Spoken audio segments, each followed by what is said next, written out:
Campaign. The transition camp. I don't even know where that is, but it's on this weekend. Yeah, they go camping. And there's also a demonstration in support of the Greenpeace photographer who's in prison in Russia. That's this afternoon, isn't it? Yeah. Yes, I'm going to finish off with something. I'll just show you some more pictures of.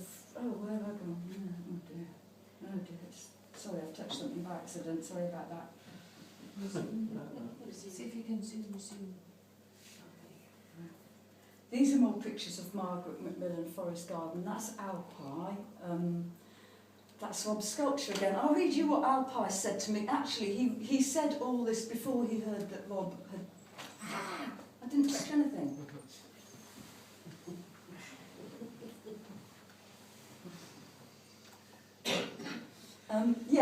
He said this before he heard that Rob had died.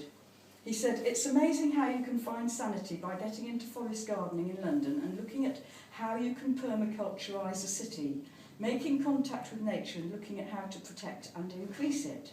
It helps me phenomenally in all kinds of ways, mentally, physically, emotionally." He said, without Rob, it wouldn't have happened. He was totally open and supportive, phenomenally so. He gave us so much support in terms of resources and space. And I think a lot of people would say that about Rob, about other things that I haven't mentioned that I don't even know about.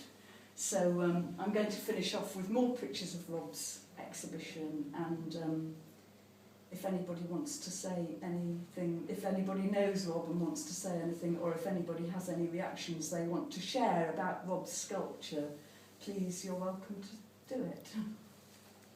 Wasn't he responsible for our trees, rowan trees in Cromarty Road? I don't know. That was because we didn't have any, and he said, "I'm going to put some trees in Cromarty Road." That might be right. And yeah, he sort of just did it. That was the kind of thing that he guerrilla did. gardener. Yes, yes, he was kind of good at just getting around Getting the red things tape. done, yeah, he was, Because yeah. there was a lot of red tape, and even for your Spriggan. Mm. And he had other projects in mind, didn't he, for the Parkland walk? Yes, he wanted to do more sculptures, yeah. He did. He had vision, but other things happened, didn't they? And he moved on, presumably, as well. He was in Hereford and Worcestershire. He worked in Worcestershire County Council. I found him on the internet, looking after buildings to do with the council. He lived in Hereford. That's all I know. Mal, could I ask, had you seen any of Bill's work before you were working on the Spriggan? Rob's? Oh, sorry, No. Rob's. No. No, that's interesting. I find that interesting because him being so instrumental in making the selection of your piece of work, and your piece being a figurative piece of sculpture, whereas his sculptures are more abstract and they have other qualities which you think he'd want to kind of see maybe used or utilised or taken up by other people in their work. Well, he said he let the youth club decide on Right. which choice of sculpture. I remember when you were doing the Spriggan that apart from it being a bit of a figure coming into it, you were quite conscious of the leaves around the face, and the fact that once it was in place, it would be further adorned or elaborated with the environment that it was going into, which, because you were dealing with the bare bones, literally, of how to kind of bolt it to fix it to the arch, the environment started to do its bit once we put it in there, and we didn't have to worry too much about all those exactitudes which that Mal was stewing over in the studio, you know, sorting out all the proportions and everything and getting them modelling right to some invisible blueprint or something.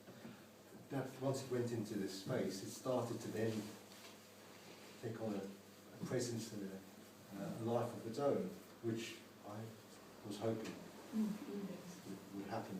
And 20 years down the line has happened. And isn't it partly that you're having this talk because a little while ago there was another book, or there's probably been many books about Parkland Walk, but there was something in a local paper, Camden, Hornsey, Harringay, blah de blah, Islington Gazette thing, that said, who is the person who did the sculptor on the Parkland walk. Nobody seemed to know. No, I missed that. Everyone was asked, didn't he, on radio? Yeah, I think It's people always always getting asked. And I think it might need some sort of plaque or something if it hasn't It did got have one. one once. It did have one. But I think it's quite nice not having one. Kind of nice, but it's kind of would be nice to know, you know, some of the stuff, because all these things have history, and you know, I mean, we know a little bit about it now, and of course, memories being what they are, you know, it's all. We did cook for them when they were building Sunnyside. We did. We cooked for them every day. We cooked them lunch. But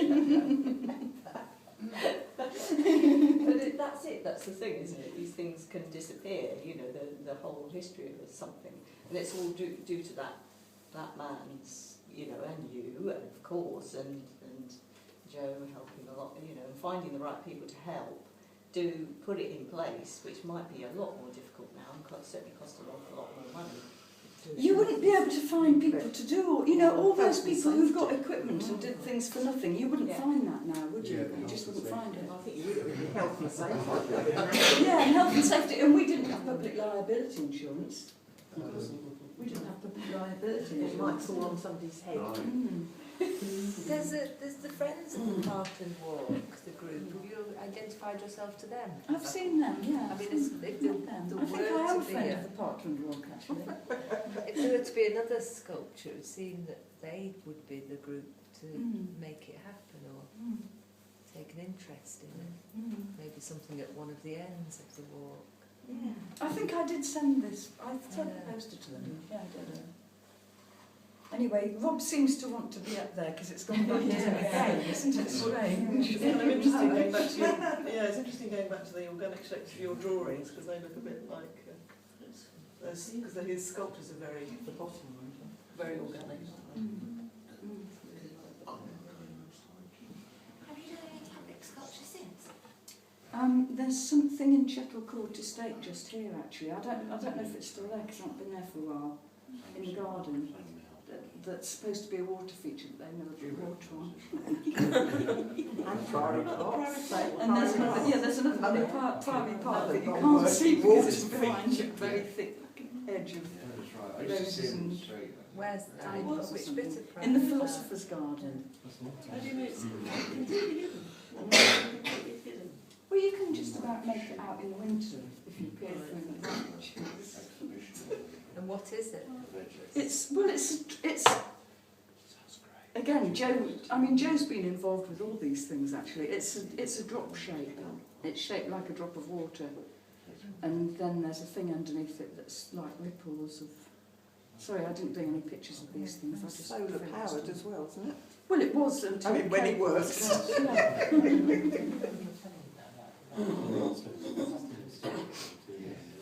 Yes, and didn't you do something in Abbey Park as well years ago when there was the festivals in the Stoke Newington place? They don't do that anymore. I did, but nobody saw it because it got vandalised the first night it was. Oh, it was ants in a thing, wasn't it? But there were loads of other artists' work there because it was a part of a festival. weren't they? Yeah. Do it. They still do it. Stoke Newington Festival, yeah, it's part of Stoke Newington Festival. So is it time for tea and biscuits then? Is that Oh, put the kettle on, but first let me say thank you. I think I always find the Spriggan looks very human, not scary. And actually there's a very human story behind it and a lot of collaboration, a lot of obviously feeling of generosity among artists who came together and people with vans, which is clearly a key part of it. Thanks very much for sharing that, and I will put the kettle on. Thank you very much.